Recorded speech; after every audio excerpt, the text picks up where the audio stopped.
Olá, olá, gente. Olá, como estamos? Tudo bem? Tranquilos?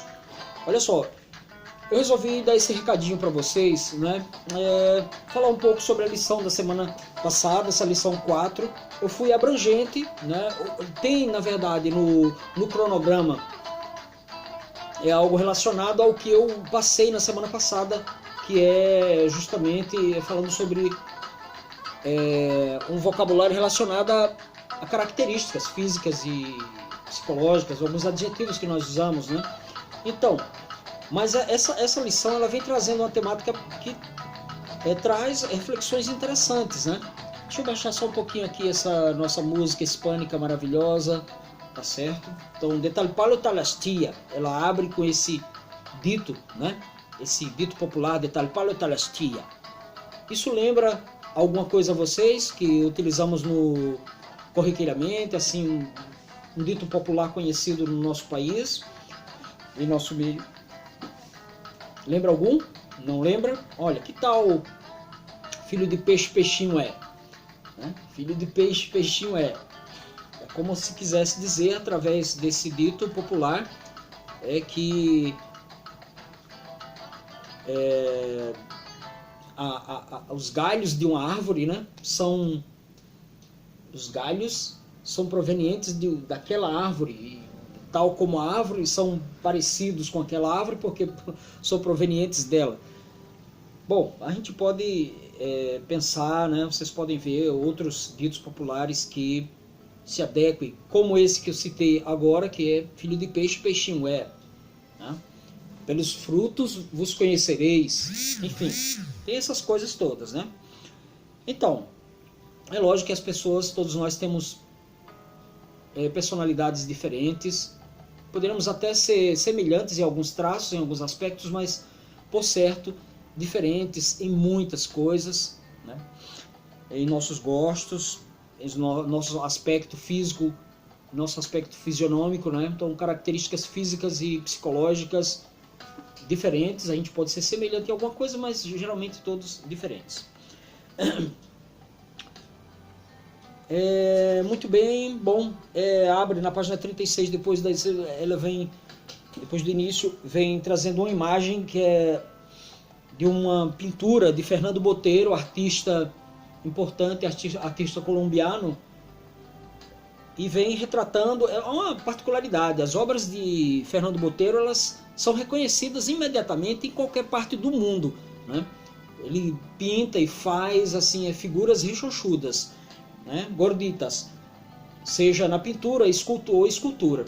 Todas as suas obras têm essa característica, né? Geralmente algo relacionado a questões, a um meio representando, né, figuras do meio político, do meio social, tá? Essa, por exemplo, representa uma família. E aí, se fôssemos fazer agora uma análise dessa família, né, vocês poderão ler e poderão fazer uma análise como as figuras elas se parecem, porque todas são gorditas e tal, mas elas estão olhando para lugares diferentes, né? Também pode ter um significado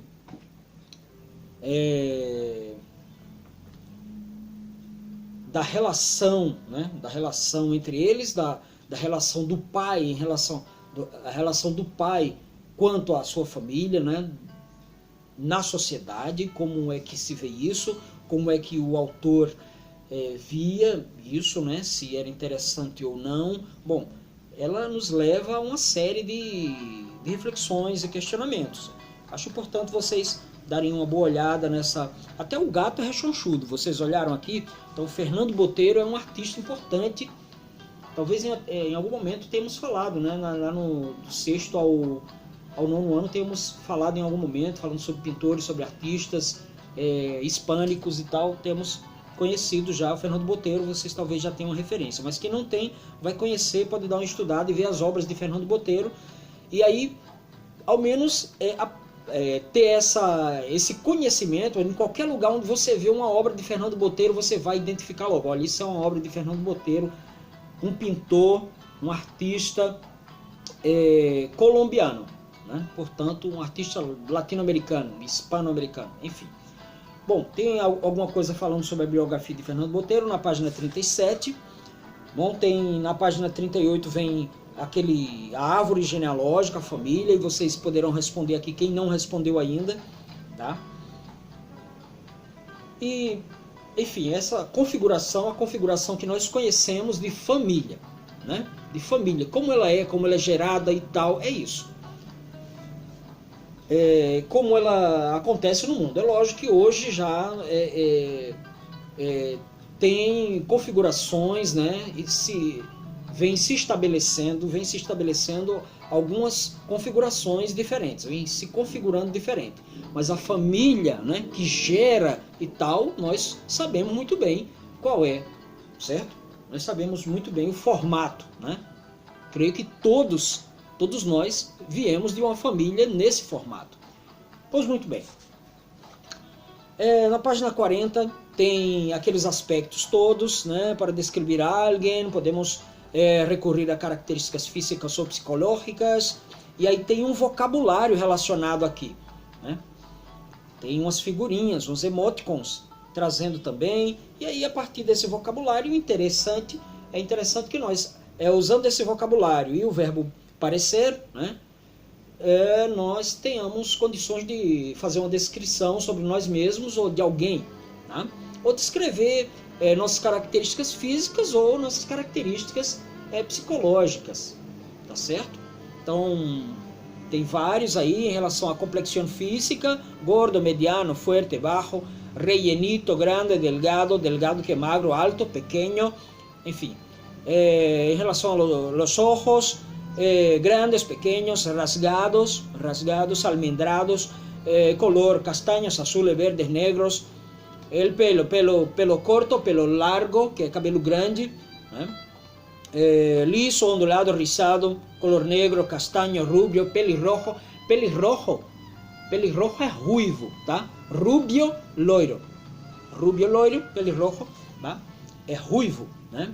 Então, pelos negros, pelos castaños claros ou oscuros, boca pequena, boca grande, lábios gruesos, lábios finos e várias outras coisas que vocês poderão. Então, é um indivíduo mal-humorado, é um indivíduo furioso, triste, animado, está tranquilo, está feliz.